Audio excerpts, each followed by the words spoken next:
Before the Indian Army can think about leaving Bangladesh, 93,000 Pakistani prisoners of war will have to be transported to India. 25,000 of them are here in the Dhaka cantonment getting ready to leave, guarded from possible Bengali vengeance by the men with whom less than a fortnight ago they were at war. The Indian Army's Chief of Staff, General Sam Manekshaw, who's been paying a 2-day visit to his troops in Dhaka, says that at the moment some 3,000 prisoners of war a day are being taken out of the country. He hoped that by the beginning of next month the daily average would be 10,000, and that in any case by the 15th of January all of them would be in Indian prisoner of war camps.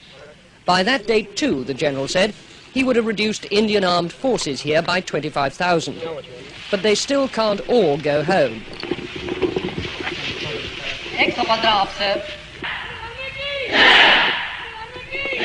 For one thing, they're the only agency in the area capable of seeing that the 10 million Bengali refugees now in India get safely back to Bangladesh.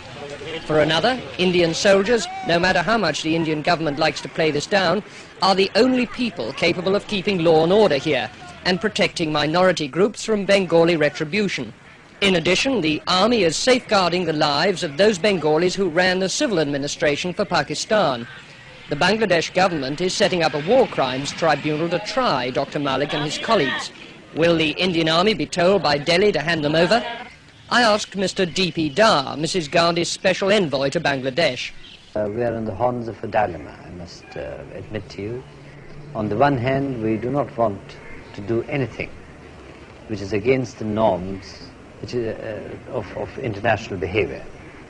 Nor do we want to do anything, on the other hand, which would even remotely impinge on the sovereign rights of the Bangladesh government and Bangladesh state.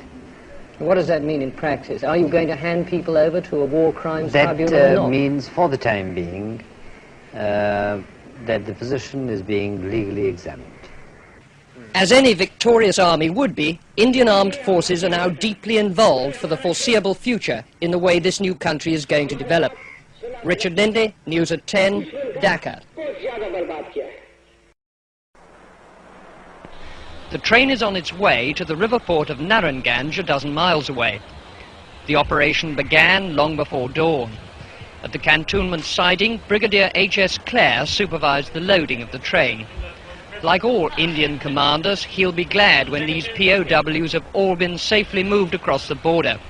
Here they're a potentially dangerous cause of friction with the local population. The train was well guarded by Indian soldiers in case of any hostile demonstration by Bengalis. What's the attitude of these people on this train? Are they glad to go or what? Well, they're happy to get away from here, certainly. I'm quite sure that they won't have any hostile attitude when they go to India. Whereas in this place they can't get out at all. Are you worried about any demonstrations on the way to the boat? No, I'm not, because I think we're taking sufficient precautions to make sure that nothing happens. At Narayanganj, a Pakistani naval commander organized the embarkation. Allied commanders of the ships, report to me immediately here. Apart from their military kit, the men took nothing with them but food and cooking equipment. The railway line ran right onto the dockside, sparing them the humiliation of a jeering Bengali crowd. Even so, a small group on the roof of a harbour building broke into jubilant shouts as the prisoners trudged down the quayside. At every step there were Indian soldiers to protect them had it proved necessary. Bengalis are not best pleased to see their enemies go home, apparently scot-free. But there's a long way to go before these men can expect repatriation. First, the 36-hour boat trip through the river system to Khulna, then a long journey across the border into West Bengal by train, and on to the prisoner of war camps on the Ranchi Plateau in Bihar.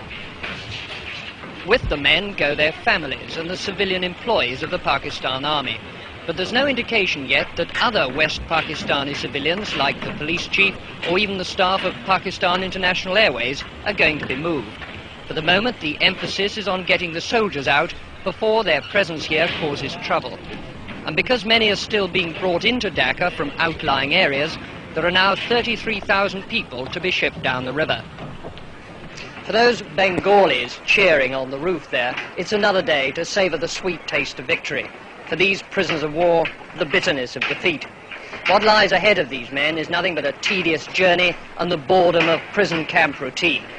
But at least now they've begun that long journey home. Richard Lindley, News at 10, Naranganj.